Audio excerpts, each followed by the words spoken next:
Touche. Welcome to the Rogue Agents, a Marvel Crisis Protocol podcast hosted by Dizzard, Finger Guns, a faceless Hyper Viper. uh, sorry, I couldn't resist. Anyways, Okay. our goal and focus of the podcast is to provide you with competitive conversations with a mindset of anything can be competitive. Our slogan is going to be that innovation is key. So let's get right into today's episode. We actually had some news today, actually, with Good news. a silhouette that I'm super excited for. And because we're doing a live stream, I can actually do this and we can look at this picture real quick for those who are here. Let's get it up Pull it there. up with the technology. Hell yeah. Yeah, technology. So, like this leak today, my immediate thoughts was Black Swan and Supergiant because one, the tagline "Minds will never be the same," and Thanos' throne was the first thing I saw, so I was like, this has to be Black Swan, Supergiant. But Shadow Marvel made a very good point that the model on the left definitely looks like it could be a moon dragon. So, yeah, It is it's a sad possibility. Yeah. What do you guys think, though? I think it could very easily be Supergiant, which I'd be so excited for, and it being such a different aspect to Black Order if it did. I'd be really surprised if it wasn't Black Swan and Supergiant, because the only time they've split up characters in boxes, at least like really done it, like you can make the argument, oh, they did it for the Doc Ock and Spider-Man box, but that's not really a box in my opinion. That's like a cosmetic thing. Yeah. It's like extras. They've never, besides like Wolverine, Sabretooth, like the X-Men wave, when they split them up because those characters all released at once, most of the time they are releasing two characters that go together. Black Swan and Supergiant are the last two members of the Black Order who aren't currently in the game, besides like Outriders, and I really don't think Black Order needs grunts. So, yeah. What do you, Sam? What do you think about this?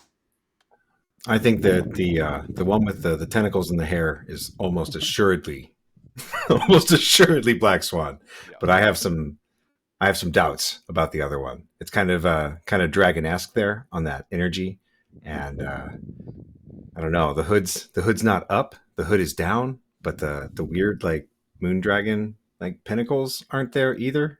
I don't know. Yeah. I really hope it's Supergiant because I've been waiting for the two of them for a while. Same. Like, it could be either way. Like it could be whatever Moondragon as well. But I feel very strongly that it is those two. Also, the thing that confirms it most for me, for that being Black Swan, is she's holding McDonald's French fries, which is canon. It's French fries and a cup. That thing at the top is a straw. Well, I don't know about that. She never had any straws. She only ate French fries, so I know I'm painting that up. That's pretty good. It's pretty good. Yeah, I'm super excited. I really hope it's Supergiant. Like, I don't care as much for Black Swan. I care more about Supergiant. But I've been saying it since Thanos first came out. I was like, I want Supergiant in this game because she's such a telepathic powerhouse. Because Black Order needs more control on her list. Amen. She could be a different kind of control. She could be the kind of control that just staggers everyone on the board. Yeah.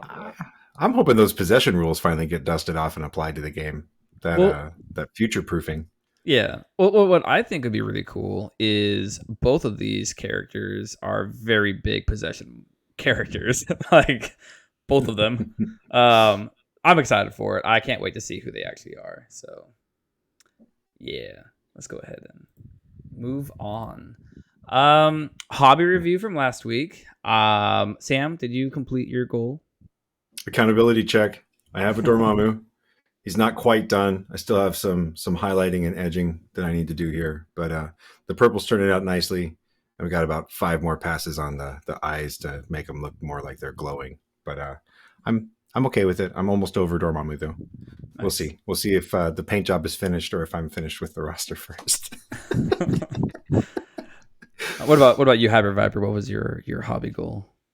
I don't think I said one, but I did. I got Juggernaut, and I finished putting together Mordo, so I officially have nothing to put together. So I have no more excuses not to paint. I was gonna paint today while we were doing this stream, but then I didn't do that, so I'm not gonna do that. Fair. And I painted a Fury. My camera doesn't want to focus on him, so yeah, and publicly. I use the there it goes. use the Rogue Agent's Twitch. we He go. turned out really good, I think. His eye is very bright. And honestly, I'm not gonna lie, this is probably the happiest that I've ever been with a dark skin tone. You can't really see it, but it's got like the different tones going on. It came out really nicely. Yeah, I happiest I've ever done a dark skin tone. It actually Nice. came out very well with your hand there, but you can see like very much better pictures on our Discord if you're interested. What's the recipe? So I cheated, but it works, so I don't care. So I use monument paints for pretty much everything. I think I see some in your back corner there. Yes. And you can see all mine right here. I love monument paints. Shameless plug, I guess. I don't know what you'd call this. Free advertisement. But his transparents. I don't know if you've ever watched Slow Fuse paint or anything like that. But he did this one recipe one time for a leather where you do a dark, like his mahogany color, and then you do his golden brown color over that, and then you do transparent brown, and that's how I get the leather. That's how I do my leathers for his belts and everything like that. And I was like, you know what, this like could actually pull off probably a pretty good dark skin tone. So I did the exact same thing, just did a little bit more of the golden brown in the spots that like the sun would be hitting for the higher tones of the dark skin. Nice. And it came out really nice, actually. I was really, really pleased with it. But again, like the best dark skin I've ever done on a model. So I'm no longer intimidated by doing dark skin. Time to paint Killmonger finally. Yeah. My Killmonger just kept getting darker and darker and darker. I didn't hit that Michael B. Jordan groove. We went right past there and just kept going. Fair. So then we're going to talk about the challenge from last week, and the challenge was build a list using Bucky, Punisher, and Taskmaster. And we're going to kind of do with this is we're going to do like each host will kind of host the question or the challenge, and then they'll do the review for the challenge as the weeks go by. You guys will see later what next week's is going to be. But this one was a Bucky, Taskmaster, and Punisher, and I picked Omnis's list because I found it really cool to see Daredevil being used, the new one, because I haven't really dove too deep into Daredevil. I really like the way this list looks. Again, I mean, Kim was plugging in. I'll stop saying after this one, but check out the Discord. All these lists are there where you guys can go ahead and post your answers to the challenge. But he had Daredevil, Bullseye, Taskmaster, Killmonger, Bucky, Venom, Rogue, Punisher, Voodoo, Doctor Strange. I love this list of characters though, because he's definitely sinking in on just like massive damage. Like everybody here is just a straight killer. It's great. Like between Bullseye doing the finishing off, Taskmaster's just Taskmaster, Killmonger with his usurp. I don't think he actually brought his usurp, did he? Let me look. He had all according to plan, cruel tutelage, no mercy, field dressing, med pack, sacrifice, blind obsession, climbing gear, and lethal protector. But there's quite a bit of clapback that's going on between Bucky and Venom, Voodoo because of Voodoo, and yeah, I really like the list. I just like the fact that he's playing Daredevil and it was different. So I do enjoy it. Got what Discord and how do you get an invite? I'm going to post this in there. I thought I had okay, cool. This on this list is leader list, right? Like no, it's Shadowland Daredevil. Oh, it just says Daredevil, so I thought differently. Yeah. Okay. Yeah. Okay.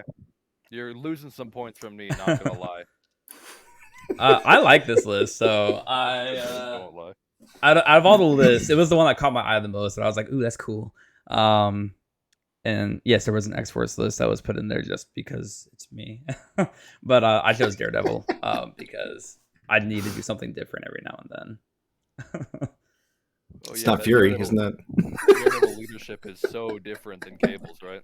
I mean, it's so different because it's more effective. It's on a cheaper character with grunts and it's low key just better. You know, we're not going to talk about that yet because we have something we're going to do later in.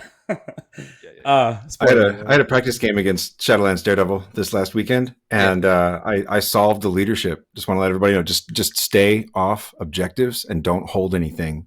The leadership doesn't even work. Just disable it. You don't have to worry about how much he's killing you. Delete the 100%. efficiency. I was playing against Shadowlands with my Thanos like mono Black Order team, and I just didn't go. It was Spider infected and like Infinity Formula, and I just stayed off the points and killed them, and I won. It was great. Boom. That's what you got to do. All right. So let's get into our main topic. Today, as you can tell by the episode title, we're going to be talking about game plans. And we're going to start with defining a game plan. So get to us, or to me, right? Because I wrote this out. You guys are just. This is your guys' opinion. Got us. Anyways, game plan defined is like what you are actively trying to achieve towards winning the game. Would you guys agree with that? Yeah. Okay, cool. See, it is. I was right. All right, topic solved. Topic solved. All right. So next week. Anyways, so your game plan is what are you actively? 30. No, this is more like 10 minutes, but. What are you actively trying to achieve towards winning the game? And let's start off with this. Like, why is this an important topic? I'll pass this over to you, Sam. Well, so I was talking with my wife, who I've forced to dabble in this game, and she was like, "Oh, I never have a game plan," and I was like, "You know what?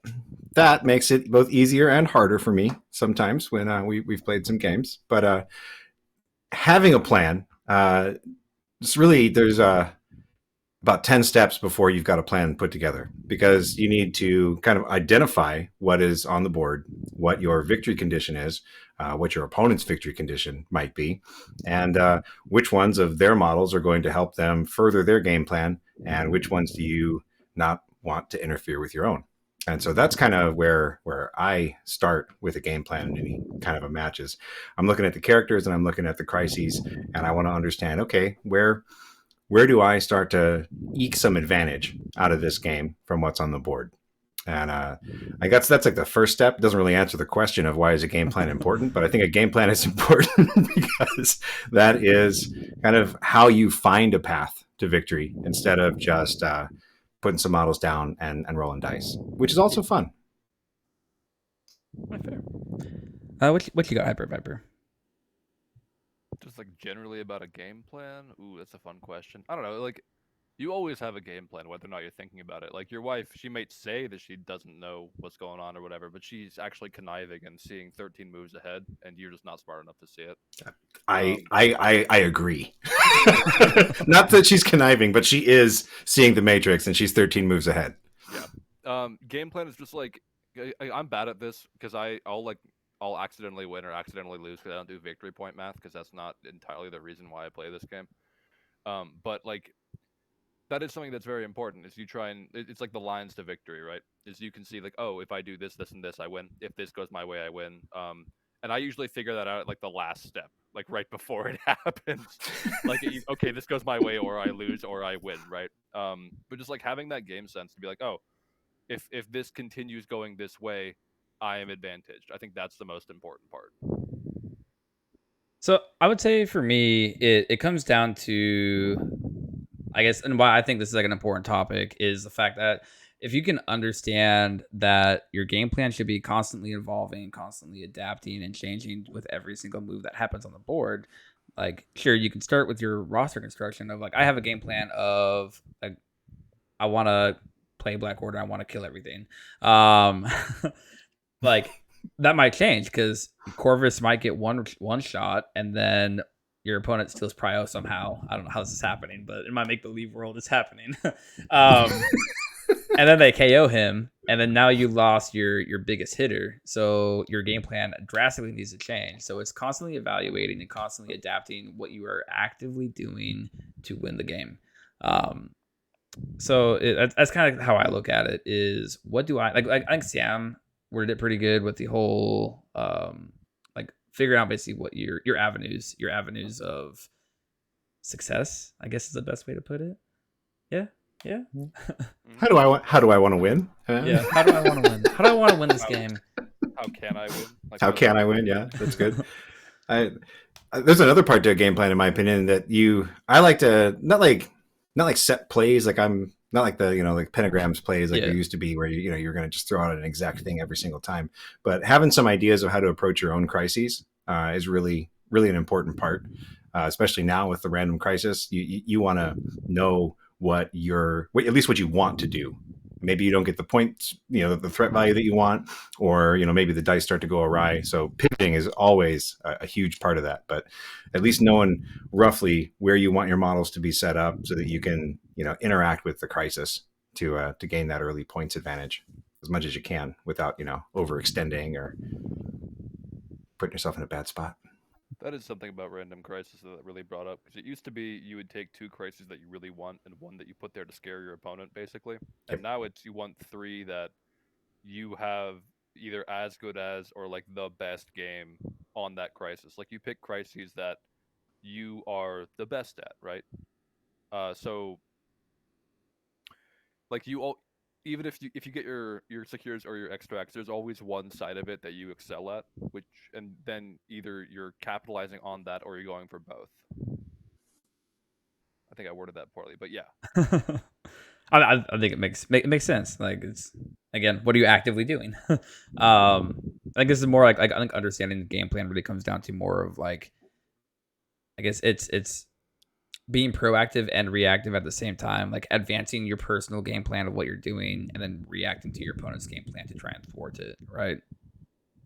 Oh yeah. Yeah. I think there's a lot of turn 0 decisions that are a part of the game plan too. I mean, obviously, like turn 0 is so big in any minis game, but I think that this one, especially since the plans can just get blendered as soon as somebody rolls the first, spiky dice roll, everything can change. But I think that when you're, from the point that you've won or lost priority, and then either looking at your opponent's secures and extracts, comparing them to yours, looking at the threat values that they have available, and the ones that that you prefer to play at, I think that's another part of your game plan. When I was playing the Asgard and Guardians roster, I loved 18. I ran exclusively 18 and 17 threat crises. I loved my 18-point plans. I wasn't a huge fan of my 17-point plans. They always felt a little like I was leaving something on the table. But at 18, I felt like, all right, I've got everybody that I want on the table now. Yeah. So anytime that I was able to either help myself manufacture an 18 threat game just by choosing, secures or extracts, I was always excited for that. All right.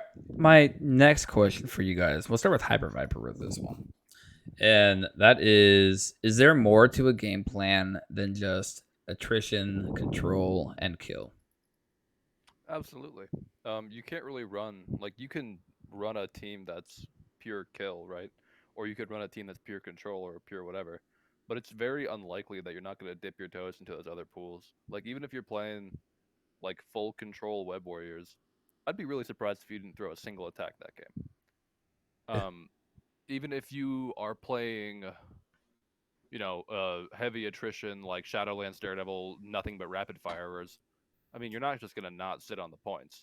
Like, you have to, a game plan, even one that's more heavily stacked in any of those 3 directions, you have to have facets of the other 2. Otherwise, you're just, I'm not going to say like you're trolling or something like that. You're going to be missing out. There are things that you could be doing as well. And there are ways to do all those things at once. Sam? Yeah, that's me. I think that I agree largely with that. I don't think there's anything that I disagree with in those statements. I mean, I think that Thanos makes all of that easier in general because he tends to excel at every aspect of the game. Yeah. But that's at some point in the game. I mean, like the terms control and beatdown. I've heard those thrown around, all over the place. I think that there's a lot of those elements that do apply to Crisis Protocol, and at some point you do want to understand whether or not you're in the driver's seat. If you've got the lead, if you've got a good base to stand on. I mean, there's a lot of like X-Men game plans where you're kind of just you get a nice early lead, and then you're going to kind of glide and coast through the end of the game and hope that you can hold on to the lead you've got. And in all of those cases, you are basically trying to balance whether or not you need to lean harder into control or lean harder into attrition, or if you're really just if your only out at that point is to just go for a board wipe, which is so difficult in this game. Oh yeah. Yeah, I think it's just like we're all just keep agreeing and broken record, I guess now, but it's being able to I pivot didn't have on much that to add foot. there. Yeah, I guess we could just accept that. Yeah, I guess I just want to say like it's just being able to pivot on that foot. Between like I said, keeping that adaptability and understanding of what's actively happening and what you're gonna see happening to make that plan to push it forward. Um, yeah, I'll just leave it at that.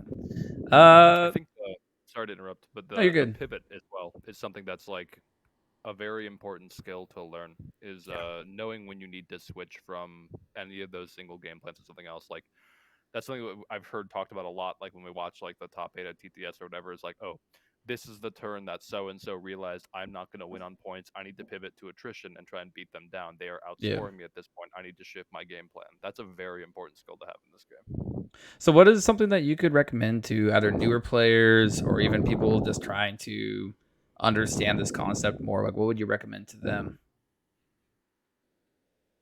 I mean, the easy answer is just play more, right? That's the answer Yeah. to everything, though. But like, this is something I struggle with is taking my time and thinking about all the facets of the game instead of just like the things that I'm looking at, like the miniatures on the table. Remembering the scoreboard exists, remembering what tactics cards, because that's like really difficult for me to do when I don't have a TTS overlay. Like when I was at LVO, I would literally write down my opponent's tactic cards and cross them out as they use them, and look at that little piece of paper every 5 minutes because I'm really bad at remembering things. Yeah. But just like being like and this game takes like an hour, right? Like it's not a quick game by any means. Maybe it is compared to other mini games, but like it can be mentally draining to keep track of a million different things at once. And that's part of why like going wide and having just having a big toolkit in general is difficult to deal with because you have to remember what these characters can do at all times and all of these different things they can potentially use to influence the board. So taking your time and just like methodically being like, okay, if I do this, what can they do, and how does it help me, is Hmm. very important. I would say. And what would you? Because you're saying like taking your time. I guess we'll go over to Sam real quick. What would you say?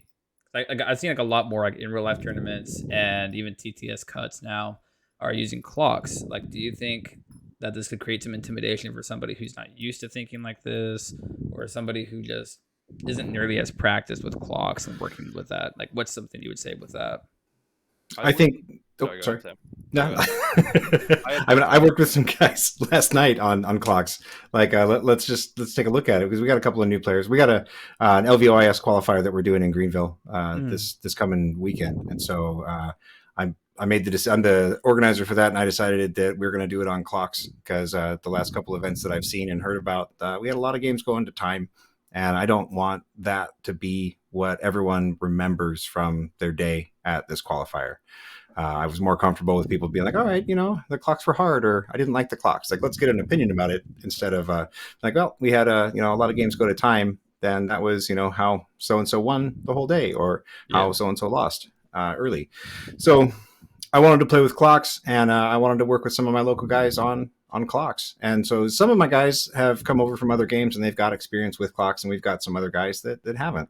And I have been purposefully lax in my own clock management. I did clock myself out the other night, but all of the jokes were on my clock, and so we had a good understanding that there is actually a fair amount of time. You can take your time, so long as you keep your pace of play and don't wander around on your decision tree too many times. The clocks really aren't going to be an issue. It's a lot easier to lose track of time with a round timer instead of a chess clock because either it's not in view or you're not paying attention to it, and you just let it ride, kind of. Like let the clock run down. Take your time. It's a resource for you to spend. Just don't get lost and stop paying attention to it and start making all the jokes on your own clock because that's how you get yourself in trouble. Yeah, that's another thing I want to mention is just because it's not your turn, like even if your opponent's clock is the one going down, that doesn't mean you should not be thinking. Yeah. Just because you hit the button doesn't mean that you can like turn off your brain. You should always be paying attention.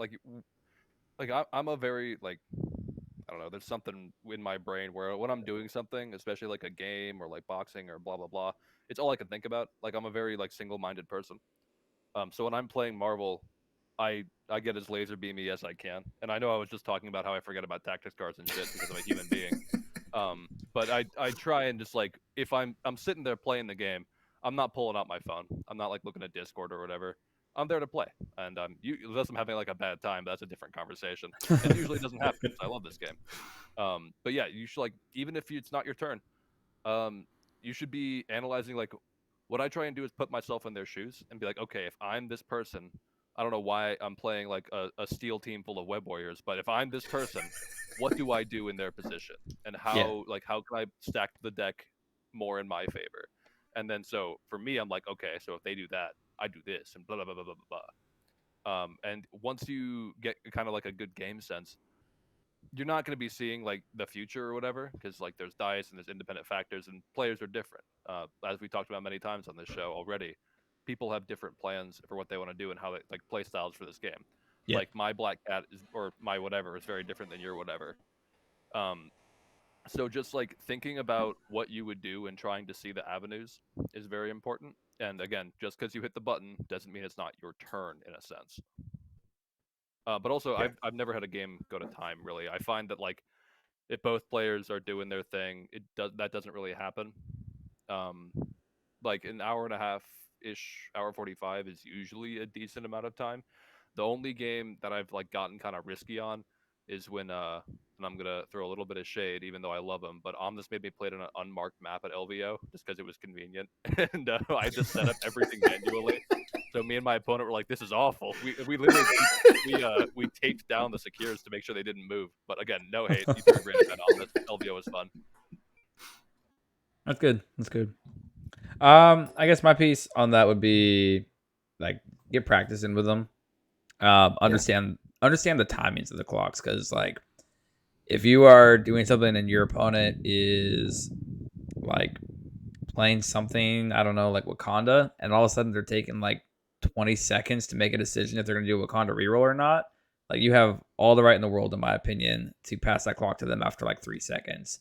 Now, I don't think you need to be rude about the clock. Like it's not like your decision clock. Like let me just keep hitting this thing every single time you're making a decision point because somebody can make a decision on the reroll like in a second. That's in my opinion a waste of tapping the clock. But like it comes down to like having I guess clock courtesy. I really don't know how we ended up on like this far down the rabbit hole on clocks. But It's clocks. They just take you out into the weeds and let you go. Yeah. It's a divisive topic for sure. Yeah, a lot but of people like them, a lot of people don't. yeah, I just think it comes down to understanding understanding how the clock works and how to use it yourself, and then just having clock courtesy. Like that'll take you far. Like there's like to be frank, there's no need to be a dick with clocks. Like No, it's really this there to game's a help. social contract. Yeah, the clock is there to help the game move forward and to make sure that everybody can get all their games in a time manner. So you're not going home at 10 o'clock after you just drove 2 hours to an event or whatever it is for you. Like nobody, like that's frustrating. Like you standing all day, your back's hurting, Yeah. you're feeling like an old man or woman, and you're just like, wow, I'm tired. And like clocks help that. They really do. I think clocks are great for in real life events, but that's just me. Anyways, I'm gonna get off clocks now. So I kind of had this one thought of something for people to like look at with. I'm gonna go close this window. I was curious, like what is happening here, man. Anyways, but like my analogy for like your game plan is like if you pay attention to sports, I'm sure somebody else will come up with another analogy, but like sports, like look at football, like coaches go into they say I have this game next week and I'm going to develop my game plan against X team. And I know that they, after watching their tapes and seeing what they do, I know they're going to be doing this, this, and this. It's the same thing when you look at the game. Like, I know I'm playing Web Warriors. I know they do this with their game plan. I know that they do this. And then the thing you don't expect is what we talked about last week with those unknown player variables. They start doing their game plan slightly different because they did the same thing. They prepared for you. And then they make audibles and they change their game plan slightly and do a different play that you don't think of. Like a good example of this, I was talking to someone who, excuse me, I forgot who I was talking to, But anyways, talking about Fury and how silly he is on hammers, and I was like, yeah, but how funny would it be? I think I was talking to you, Sam, about this, wasn't I? I don't remember. Now. It was bugging me. We now talked I about can't. some Fury hammers. I really can't remember who I was talking to about it. I'm bad with names sometimes. But anyways, like I was like, Fury goes, grabs hammers, my round 2 activation. I'm just gonna double run Sabretooth and pick up your home hammer now. What are you gonna do now? Like you're just gonna hit Sabretooth like with a hammer? Like you're not one-shotting him unless you get super lucky. Yeah, he can. Because I've always been not totally sure if like a long mover can like get to a back E or a back D. Because he has to that was double. a big thing. Yeah, they double move. Like if they double move, it's fine. You have to be like straight on though, right? It's got to be like the stars have to align. You got to have a clear shot. You got to like no terrain, no people there. Yep, But yeah, no, exactly. I feel that if they're just turn 1 doing that with Fury, yeah, just have Sabretooth get his butt in there. And like who's gonna see that coming? Like who's just gonna jam Sabretooth down your opponent's throat? Like you're talking about it. I mean, now that I'm talking about it, yeah, sure. But that's what I'm talking about though. Is like you got to be able to be ready for that. Recognize that this is a threat to your game plan and pivot on that foot and do that. I think that's why this is a fun topic to talk about. Is thinking about those type of fun scenarios like that and realizing that all these conversations that different like podcasts have, like us, Strikes Better, Danger Room, like they start having these conversations and I guess brainstorming as they're talking, and it just is. I always find it interesting to see what comes up out of it. But anyways, do you guys have like another analogy other than sports that somebody could like relate this to?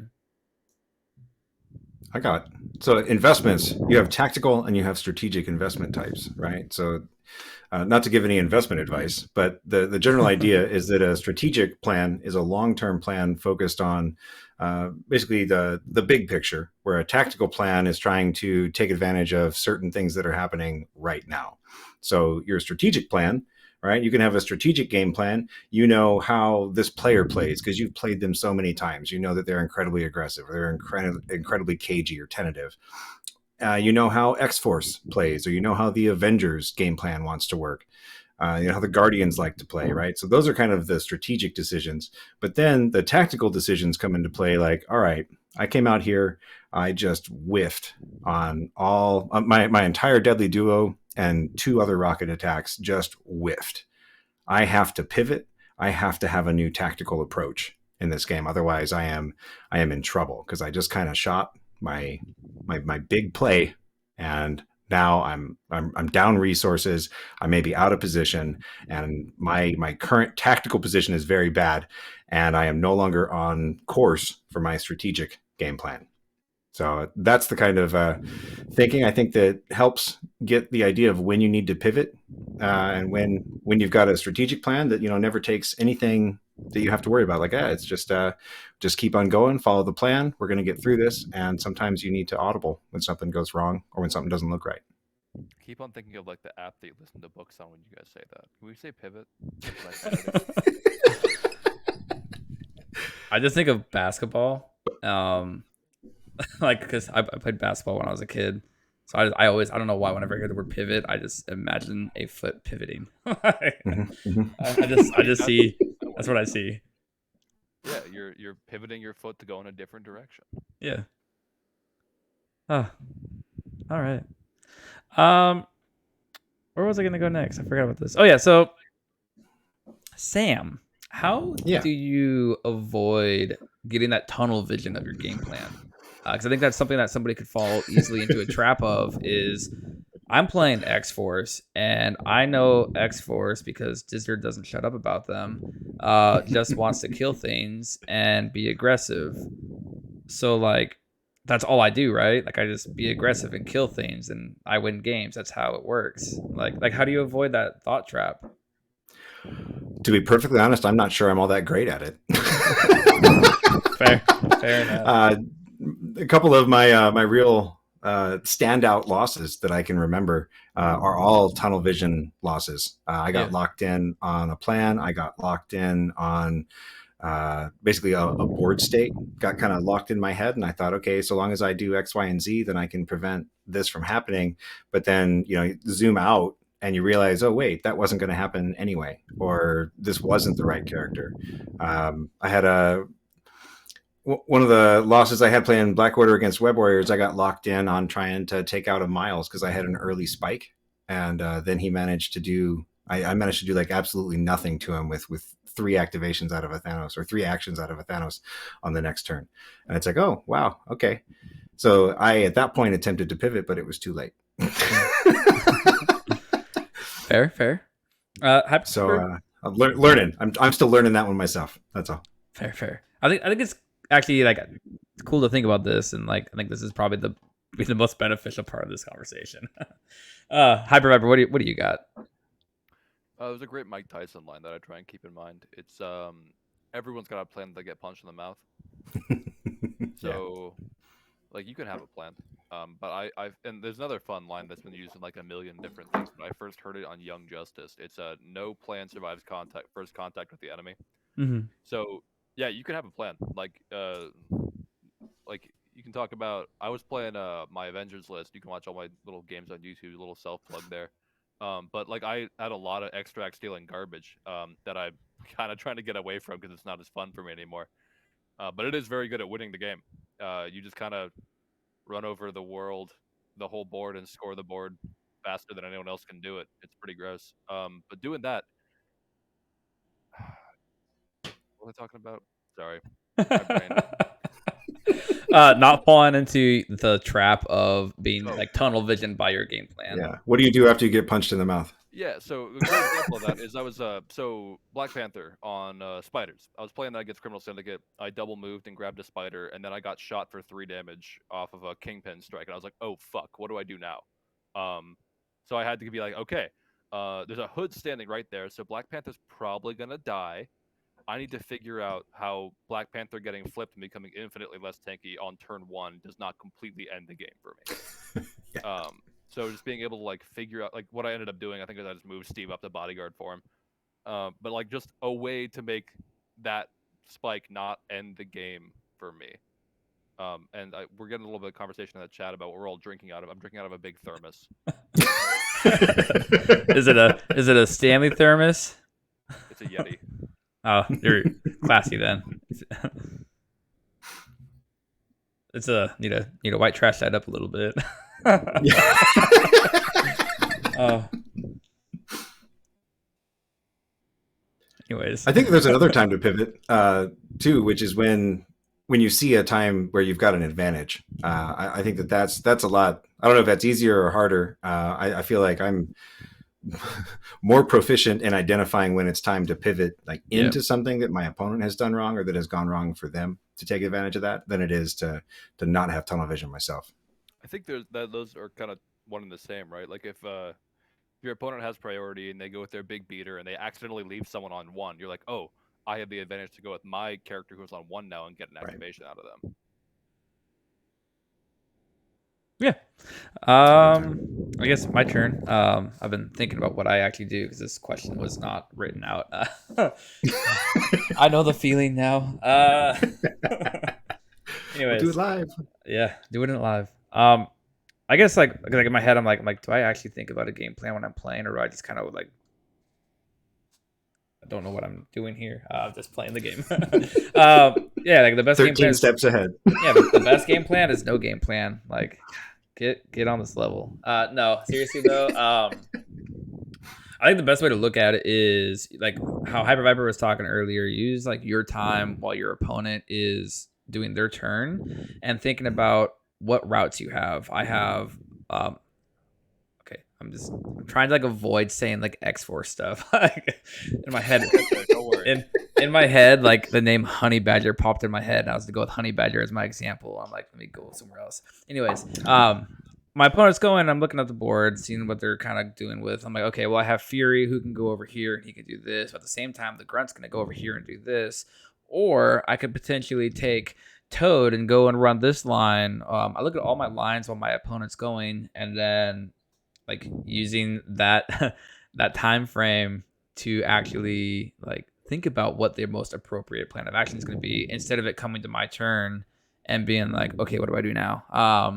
Like that's also just kind of helps you with your clock management time as well.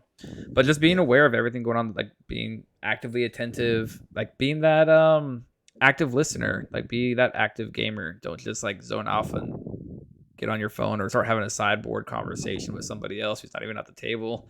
Like be that play. yeah, like be the active gamer, pay attention to what's going on, and look at all of your options instead of being all right, round one, Cable goes here.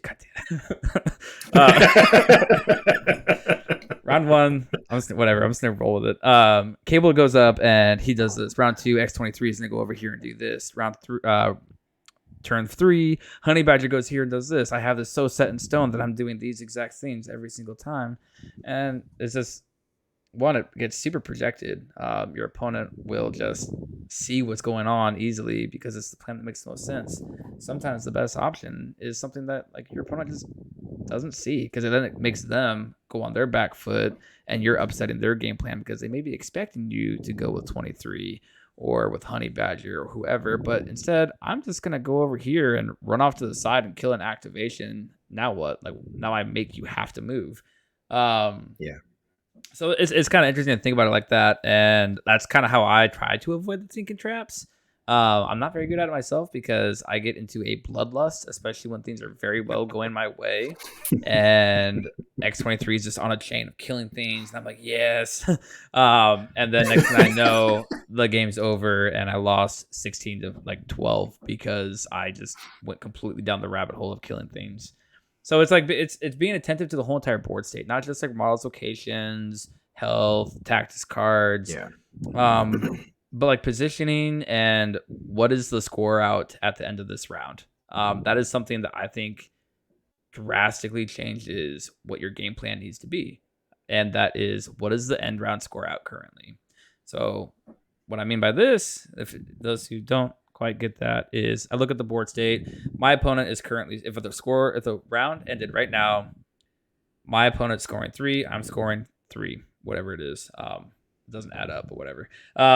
So looking at that and understanding, sorry, I was reading that what Alma said. I'm on it. Yeah. Yeah. So understanding the score out and what it is and what you can do to affect this. Something when I was doing some articles was, and like telling like, hey, you need to understand what you can afford to let your opponent score every single round. If you can say, okay, my opponent can score 4 this round as long as I don't let them score 4 again next round. And you can start developing that game plan going forward and start getting that future plan. So it's like, okay, in order to not let them score 4 next round, I need to be dazing this character this round. And kind of going through that, and like this really comes from just getting those reps in and completely understanding stuff like that. In my opinion, like that's very much a lot of reps, but it's something to think about. And I think a lot of people don't quite think about the score out, and I do think it's a very major point to adjusting or pivoting game plans. What do you guys think about that? Yeah, you can't kill everyone if the game's over. It Fair. sucks. Not a fan. One of my favorite games I have was a 16 to 15 game, but the 1 point of differential in scoring came on round 2. It was a Hammers and Infinity formula, and we managed to basically make it so that neither of us scored one of the points that was quote unquote his to score. Yeah. And at that point, I was like, oh my gosh, like I'm up by 1 point. At this point, I have 2 hammers. I have good control of 2 Infinity formula locations. I need to pull back from trying to threaten his side. We were playing long ways on Infinity. And so I was like, okay, I just need to get my guys out of there, just completely withdraw and, fortify my positions. And so long as I don't give anything up, he's got to spend basically an entire turn coming to me with half of his force. And I think that I can manage this. And the game was down to the wire. But ultimately, the fact that it takes a whole turn to get from one side of the Infinity formula to the other. I don't care, who you are. It's a whole turn of walking. And because of that, I scored the 4 points that I needed, and there was nothing he could do about it. And that's the kind of, strategy and tactics pivot right there. Where you're like, okay, this thing happened. Like I really wanted to score that point, but instead of going up by 2, now I'm just up by 1. I guess I didn't think of it this way, but all I had to do was keep him from scoring that point. All right, get out of here, guys. Let's go. Come be safe. Come join the team. Yeah, that's it. All right, Hyper, you got anything? Amazing Spider-Man can get across there, baby. Oh, yeah, sure. if he's got the sure. power. Yeah. He's the fastest man. Quicksilver too. I think I slowed him with a lizard before I left because it You're was 100% against web right. warriors. Like realistically, like even a quick character, that's most of their turns getting across the board. Yeah. If not all. That's why like bees have become kind of like when I was playing my Super Avengers list, which I still think is probably the most competitive roster I've ever built. I was really happy whenever I got Mutant Madmen. I'm like, oh, well, I can split my forces better than like almost any team in the game. Yeah. And you are not going to be able to cross the board in time to stop one side if one side just takes over. Yeah. I want to read what Omnis put in here real quick. He said, I had a game where I nearly lost it after I got focused on killing Venom. I had the 1 damage to push Venom with Strange. I thought I could gamble and go for the days, ending up rerolling into 0 damage. But if I deal 1, push, walk to the point, I would just win. Killing Venom didn't even matter. So I think something that's interesting about that is like you get sucked into the bloodlust, like, and that's part of the game, and like it's so much fun just to roll dice. That's why we're here. We all like rolling dice, right? I mean, some people don't, but whatever. I like re-rolling dice. Yeah. Why do you think I play X-Force? Oh man, so many rerolls. It's hilarious when I'll be playing and I have the reroll stack team and somebody's like, how many dice have you rerolled? Is this legal? Like, are you cheating? Oh man, it's great. But anyways, like, he brings a very good point, and I mean, kind of what we were talking about is just the whole trying to avoid those traps of getting sucked into one game plan. Know you're out, and make sure before you roll dice or make a positive action.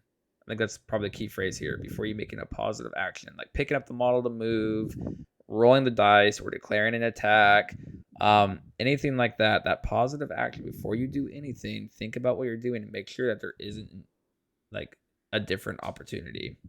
So instead of I'm gonna go over here and spender and potentially whiff, when I could literally throw you away and then walk once and then that's game. Like there's so many times where like that's been like I've seen it in like the TTS league cuts, I've seen it in real life events, I've done them multiple times. To where it's like the game just gets completely thrown because all you needed to do was the easy option that didn't rely on dice going your way. But it's so much more fun to gamble. I ain't gonna lie. So much more fun just to say, I need 5 hits and you need to block nothing. Let's go. So when it happens, you feel like you're on fire. Yeah. Like I had a couple games in my bracket, in the West bracket. Like my couple hardest games were games that I was playing Hulk and I just couldn't put damage through with them. Which is ultimately why I took him out of the roster for Top Cut, which broke my heart, and I still lost. But on those games where I was playing Hulk and I just couldn't do damage, I was like, okay, I would do like 2 attacks or 3 attacks with Hulk with like really good odds to do damage, right? Like he's swinging with like multiple hammers because both games he had like 2 hammers on him. And he just couldn't put damage on anybody. So I was like, okay, how do I win this game without rolling dice at all? And it got to the point that like I wasn't even trying to attack anymore because I was like, it's just not going to work. Like I had the Dr. Voodoo curse over me. So I had like I was just using him as a throw bot, and I was like, wow, Vision could do this too, but he doesn't have 20 health. And yeah, sometimes you really do need to like I'm going to say it again. I know we're going to think about feet or whatever, but you have to pivot. Like if sometimes you're just not going to roll dice. Sometimes dice are just not working for you, and having an option that isn't just rolling dice is really nice. Yeah. But also sometimes you just need to be like, because this has happened to me a lot too. Is I'll be rolling terribly for the first half of the game, and be like, it's my time, and then the second half of the game I blow someone off the table. It's like, oh yeah, no, the gods were with me. Absolutely. I think we should sum it up and move on before we keep rambling on to the next thing. Unless you guys have something else you like feel is very pivotal. No, to talk other about than here. Throwbot Hulk is surprisingly effective when that's the best job for him to do. So I mean, yeah, don't but be it's afraid not of that. fun. No, it's not. It's not what you want to do with Hulk. It doesn't feel cinematic. It does feel, like there's just a Hulk like hulking around and he's just going to throw somebody over there and then jump back on the car and wait for them to come back to him. Yeah, It doesn't. What comic have you ever read where Hulk is just like throwing the Kingpin into a corner over and over and then sitting on a point? Not a one. Yeah. All right. Let's go ahead and the TLDR just to remind everybody what we talked about here, because one, defining game plan and understanding your specific game plan that you have for your roster, like from roster construction moving forward, and enacting it. Actively playing the game, similar to active listening. So be paying attention, understand, develop your game plan while your opponent's taking their turn. Knowing when to pivot.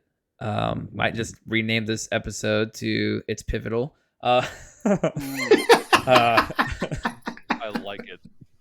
And whatever it was that we just talked about, and I'm having a complete brain fart right now. Wow. Oh yeah, thinking traps. Don't get sucked into that tunnel vision.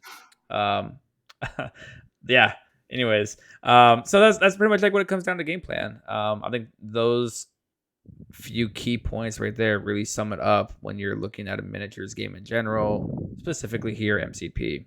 And I think if you can focus on these key points, right, I think you can see a lot of change, especially if you're a newer player, in your game plan as a whole.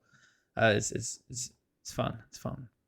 So let's move on now. Last week we had talked about in our inaugural episode, or first episode, whatever you want to call it, that we were going to do, what do we call it? Well seasoned takes. We decided to change this up a little bit, and we're going to do something that I don't know if we decided on to name it. Do you guys like this name, or do you want, if we not decided yet? I like sales pitch or elevator pitch or whatever. Yeah. Okay. So we're gonna call it sales/elevator. Take your pick. Sales pitch or elevator pitch or whatever. The whole Yeah. So sales pitch or whatever it is of the week. And because it's me that's doing it this week, and again, we're going to do the same thing as a challenge where the person's going to shift every single week of who's doing this, and it's me. So I'm going to talk about Cable. I put up in the Discord earlier today a vote to see what people thought was Cable's, like what was wrong with Cable. And I kind of assumed this was going to be the case, and I think the options are very resounding, because 19 people said his attacks, 7 people said power generation, 4, including myself, said nothing, he's great. 1 person said his superpowers, and 2 people said his kit as a whole is why Cable is a terrible model. I think I'm the superpowers one. Well, I'm here, and I'm going to use this opportunity to sell you on Cable, and that is the point here. So number 1, I really want to focus on his attack, because this is where I see people's biggest point of contention with Cable is he has a terrible attack. Absolutely terrible. 5 dice energy. Well, I have something of interest for everybody here.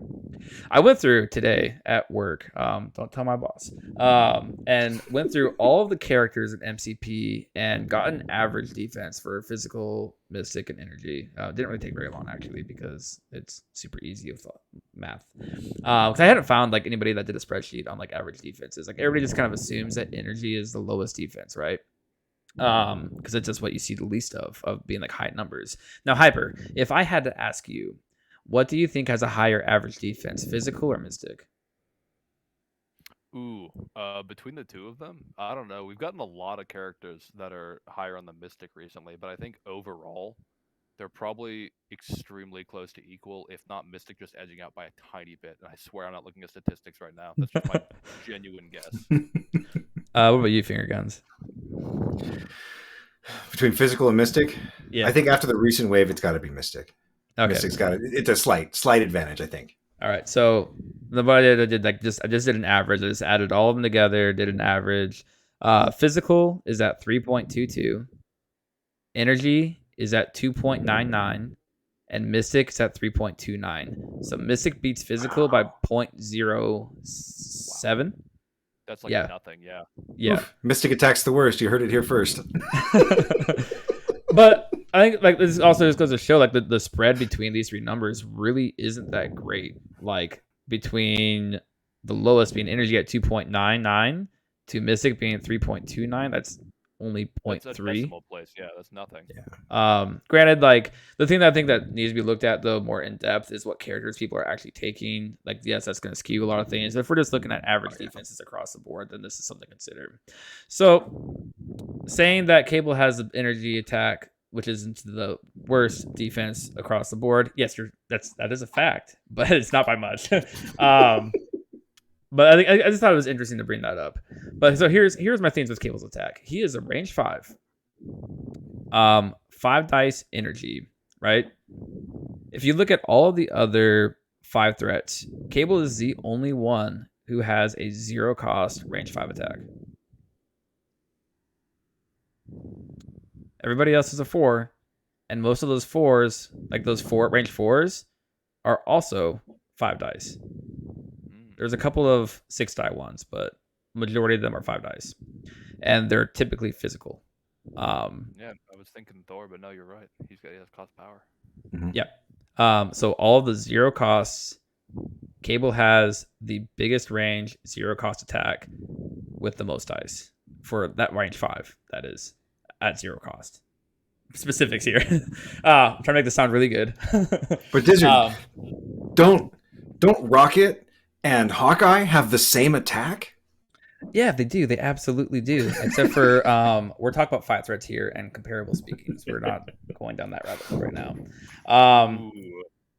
But so the thing that came up was I had Jacob over from the Danger Room give me some math charts and all that, and what I really wanted to see was people say the answer to Cable of how to fix him is give him a 6 die builder. He should have had a 6 die builder. I know I've said it. I know Hyper, you said it, and I know Sam, you've probably thought it, or probably not because you don't care about Cable. I'm kidding. I'm kidding. If you change the name of the attack, it can stay at 5 dice. It can go to 4 dice for all I care. But so here's the thing that I kind of came to the conclusion when I was talking with Jacob earlier about this, and that's if Cable. So sorry, let me read off the chart here. With 5 dice, 1 reroll. So 2 plus damage, that's 62%, and then 3 plus damage is at 39%. So averagely, he should be doing 2 damage per attack, which seems about right if you think about all the times you played Cable. So for me, a bunch. You guys probably 0. Anyways, I'm kidding. I'm kidding. But then once you look at a 6 die, he now goes from having the average, so above 50%, being 2 dice. When he's got 6 dice, it's 3 damage is the above average. So you're looking at Cable generating from like his 2 power in the power phase, plus doing 2 attacks at 3 damage because he's able to do 2 attacks every single round, generating 8 power every single turn before anybody ever attacks him. It sounds awesome, I know, right? But let's think about like in terms of like how the character feels and being overtuned. Like, you can't tell me that if he was getting 3 damage on average every single attack, that's 6 damage against the average energy defense. He's basically one-shotting somebody every single round. Yeah, that's not to mention Dormammu territory, right? Sam? Get into what territory? Dormammu territory. 1 shots or 1 damage. That's all the guy does. But I think that's the thing too is like if he had 6 dice, that incinerate probability goes up as well. So, like you're looking at this and you're saying that okay, so he'll be 2-shotting. That means he's not 2-shotting, but like basically he's 1 rounding the average model. Doesn't matter what threat they are. I guess like the 5 or the higher health, sure. But like your 3 to 4 threats, like typically 6 to 7, like he's probably 1 rounding them, and that he's still going to have the power to do a throw, and then still have the power to boost defenses with that average 3 dice per attack. So I just think that's super interesting to look at, and I think that's probably the wrong way to look at how Cable should be reworked if he's ever reworked. my biggest thing to look at is they should do a like Iron Man superpower where he gets to add dice, because it's literally something he does in the comics and all of the video games. I'll leave that at that as far as the dice goes. But my biggest point here is like people literally like shit on his attack all the time when he literally has one of the best zero cost attacks. Range 5 dice against the weakest defense with a wild incinerate, which is 54%, I believe, chance of getting it. So he literally has like the best zero cost attack. Like he really does, because he doesn't have to get into the battle. He doesn't. Like he can be at your deployment zone or close to it, like at his point wherever he wants to be in the game and hitting somebody. So he's safe, and he's using the power he generates to buff his buddies and make sure that they live. I just don't see why, and I'm a victim of this too. Like I always complain about his attack because it's called cable dice for a reason. But it's just I found it super interesting when I was going over this today and planning out this little talk, and I've completely gone off script because I had this all written out nice and neat, and I'm just rambling. But but like so, like my biggest points is one, he is the only 5 threat with a 0 cost range 5 attack against the lowest defense average across the game. X-Force leadership already makes it equivalent to a 6 die attack. So one of his attacks during his turn out of the 2 is going to be that 6 die attack that everybody asked for. But I definitely think that his builder you could argue that it is, out of all the 5 threats, is arguably the best 0 cost attack, because it's range 5 against the weakest defense and applies Incinerate, which nobody likes Incinerate. Yeah, it's not auto, but you're probably going to be getting it over the course of the round. Now, to go on to why Cable is also still good, is he's boosting his team's defense, which increases their overall survivability. He has one of the best throws in the game, which is probably only beat by Mags. And I'd let people argue Ma and Angela. Like, who else has a better throw that's more efficient and that has the distance? Because he picks up range 3, throws medium.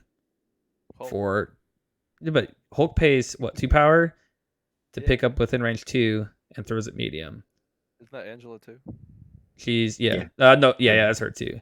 I guess okay, fine, you could argue Hulk, but it's literally he pays the cost of the size within range 3 and throws it medium. Like it's huge. I've snagged so many pieces of terrain away from Magneto with his throw. I think his throw is arguably, I would rate the throws Mags, Cable, Ma, Angela, Hulk. Because he could throw up to size 4. He's got the most efficient throw next to Mags, probably. So there's that.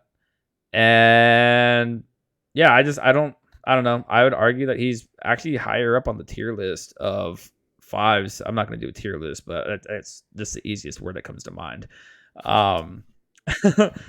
Yeah, that's just my argument. Is like I don't think he deserves all the crap people give him, and I think that he actually is a very solid 5 that deserves more recognition. Is probably like the most underrated 5 in my opinion. Because again, that builder is probably one of the best builders on any of the 5 threats.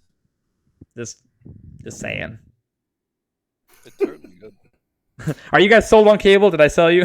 I think my problem with Cable is that he's a minivan, and I don't want a minivan. That's fair.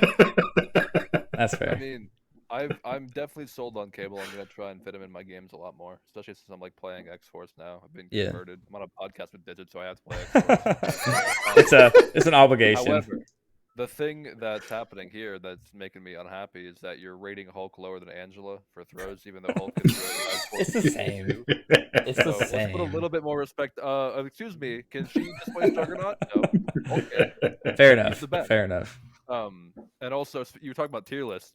I recently I ripped all the images off of AMG's website to make a tier list on Tier Maker, so I'm probably going to be pumping out tier lists for just random topics in the near future. I mean, that's completely fine. I have no issues with people doing tier lists. I think they're fun. But I think the biggest thing to completely sidebar right here, but it's like I think the thing that people realize or need to realize with tier lists is it's all completely opinionated, and not to get salty about someone's tier list. Like that's like man, you're so dumb. You put Cable at S tier. Like, what are you doing?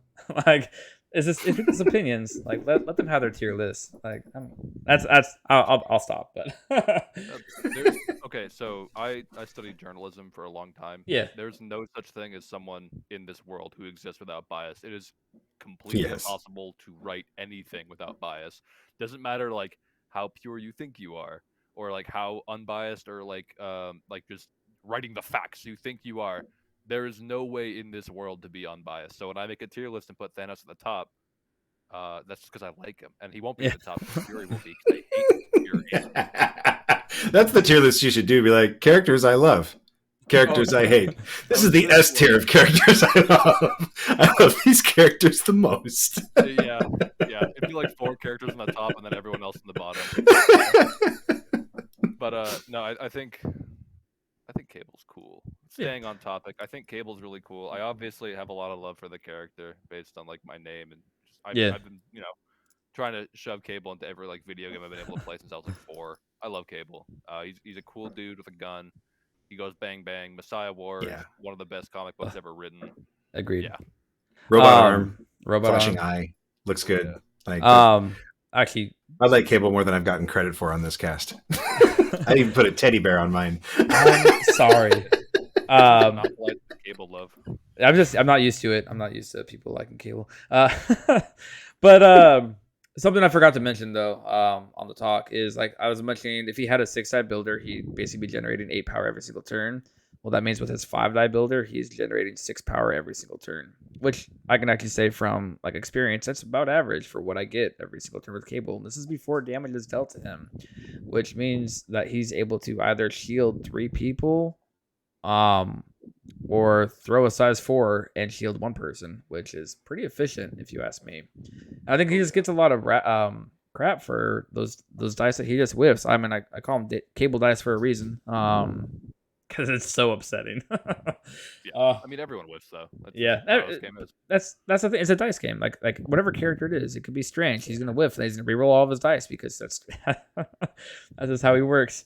But yeah, that's my sales pitch. I thought it was fun. I kind of rambled a lot. Should have stayed on my script I had for it, but we'll get back into it. I think the weekly elevator pitch for a character should be kind of rambly because you're not going to trust someone who's giving you a pitch in an elevator and they don't seem like they love this thing so much they're getting excited. Have that passion. Exactly. Passion.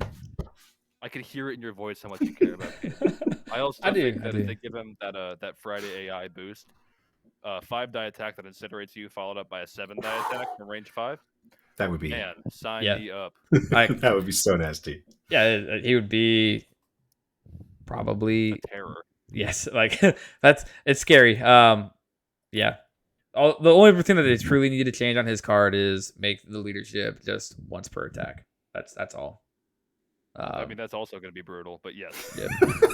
Well, I mean, word it so that way it's like not like triggered by rapid fire as well. Just like once per attack action. That's what it was. Once per attack action. I like that a lot. I think that'd be fun. No, sorry. I'm trying to think of how the wording would work for it because you don't want it to be like every single beam attack either. Otherwise, you would just fill your whole entire list full of beams. Well, no, once per attack action gets around that. Oh wait, no. No, it doesn't. So a beam is still an attack. It's a single attack, right? Even though you're hitting a bunch of people. Each attack is an attack, but there's still just one attack action. That's how Carnage works with this AOE. Is it boosts the whole attack action? Right. So for you, it would be your reroll per attack action. So you only get 1. No, attack action. You get like every attack within that action is boosted or rerolled. Yeah, but you only get 1 reroll total. I don't know. Yeah, you're right. Yeah, it's weird. There's whatever the wording is for it to be where it's literally like if Domino shoots once, her rapid fire is not going to get the reroll as well because that would be ridiculous. I think, but being able to make it so like where like each attack, like whereas like your normal 2 actions were a reroll for each, would be great. Words. All right. But I would love a Hyper Viper superpower to where he just paid to boost his attack. Absolutely love it. Yeah. Anyways, moving on. Hobby corner. Sam, what do you got planned for this next week? Oh, I got to put some terrain together. It's going to be a whirlwind of terrain construction and painting tonight and tomorrow and Friday and maybe even Saturday morning. We'll see. Stay up all night working on it. Yeah. pretty much. Oh, what about you, Hyper Viper? I'm talking about how I just got Juggernaut, so I plan on finally painting my terrain because that'll be good practice for things I actually care about, and Fair. then bringing all of it with me so that I can flood tables with terrain and just pretend that it's completely fine. Absolutely fair. Nice. Brilliant. I That's haven't a long decided. con right there. I haven't decided if I want to paint Thanos or the Shield Agents. I'll probably do the Shield Agents this week, and I'll do Thanos probably next week because I want to like actually spend time on Thanos and not just rush through it. You can rush on those shield agents. No one likes. Yeah, them. that's nobody will care. My shield agents are all black. Black, quick Oh. face, quick hair, done. You know what you should have done? You should have just Zenithal primed them and then did a dip. Because you probably, like, when is the last time you did a dip? If anybody has never heard of the dip method for painting, just YouTube it. It is glorious. It is super messy, but it looks really cool. Like if you can do it right, like if you want to do some stone stuff, like just do a quick dip. Anyways, so yeah, this week we're gonna give finger guns the challenge of the week. What do you got for the listeners? All right, Kenny, this one's for you. Let's build some defenders, guys. I want to build some defenders rosters. I want to see your most inventive, creative, and non-grunts oriented defenders roster. But if you got to throw grunts in there to make up for it, we'll figure it out. I do feel like Shadowlands Daredevil might have some play with Strange, but let's find out. Let's do some defenders rosters. I'm gonna do one too. Same. All I'll have right. to make one. And then we didn't get any new listener questions, so there's nothing there. Don't forget, we do have listener questions segments on the Discord. I'll put the link to the Discord in the show notes because I forgot to last week, I think. But yeah, I think that's gonna wrap it up for episode 2. You guys have anything you want to say before we close out? Go ahead. The Shadowlands in Defenders now. I don't know what the synergy is there. I want to know. Counting blanks. Counting blanks. Mostly just counting blanks. Okay. Counting so- blanks on extra defense dice. Yeah, more expensive Iron Fist. Cool. With grunts. With grunts. With grunts. Gross. I mean, Iron Fist can be in the roster too, right? And Luke Cage. Boom. True. I do love them. Yeah. And Elektra, you can go like full blown Oh, grunts. yes, Defenders. too. Ooh. Yeah. See? Defenders grunts. I don't know. That's the direction I was looking at the other night. I guess my ad here would be we've got an event coming up in Greenville this weekend. I don't expect many people to make the trip on such short notice, but it should be fun. We're gonna have a good time. It's a LVOIS qualifier, and we're really excited to be putting it on. We're at 24 people so far, which it's like the biggest event that we've had at our store for anything, which makes me feel really cool about that. And I guess I'll have a lot to talk about from that event next week about what it takes to run a competitive Crisis Protocol event that hopefully everybody walks away from having a really good time and has a great story or two to tell. All right, so that's gonna close us out for our second episode. I would say this was another fun one. I'm enjoying these. So I just want to thank everybody for stopping by to watch. If you're here for the Twitch stream or if you're watching the YouTube replays, watch or listen to our content. We truly hope you enjoyed it and look forward to more content from us. I'll be sure to put the Discord link in the show notes this time. And don't forget, we do have a Discord. That's been rather fun lately. It's been nothing but memes and jokes, apparently. It's good. It's the best Discord. Yeah, everybody like, says that about their Discord, but I mean, like, to be honest, like, this Discord has been literally like 5% MCP, 95% memes. I'm the most entertained by our Discord. Like, I have a couple of MCP Discords. I barely check them anymore because ours is funny. Yeah, it's literally like 95% memes. I'm not joking about that. There is hardly any MCP talk that goes on there. I put this little tagline in our closeout little thing that I'm supposed to read here. That's something about like to continue talking about MCP and enjoy conversations. And it's like, yeah, you're not gonna get any of that here. Apparently, we don't talk MCP in the off time. But yeah, anyways, if you want to come join another Discord and add it to your collection because you need another Discord that is MCP related, there's like 20 of them out there nowadays. Feel free to go ahead and follow the link and join in and join the meme conversation. Yeah. I think that's the closest out. So we'll catch you guys next time. Oh, I forgot we do this. We actually have a closer.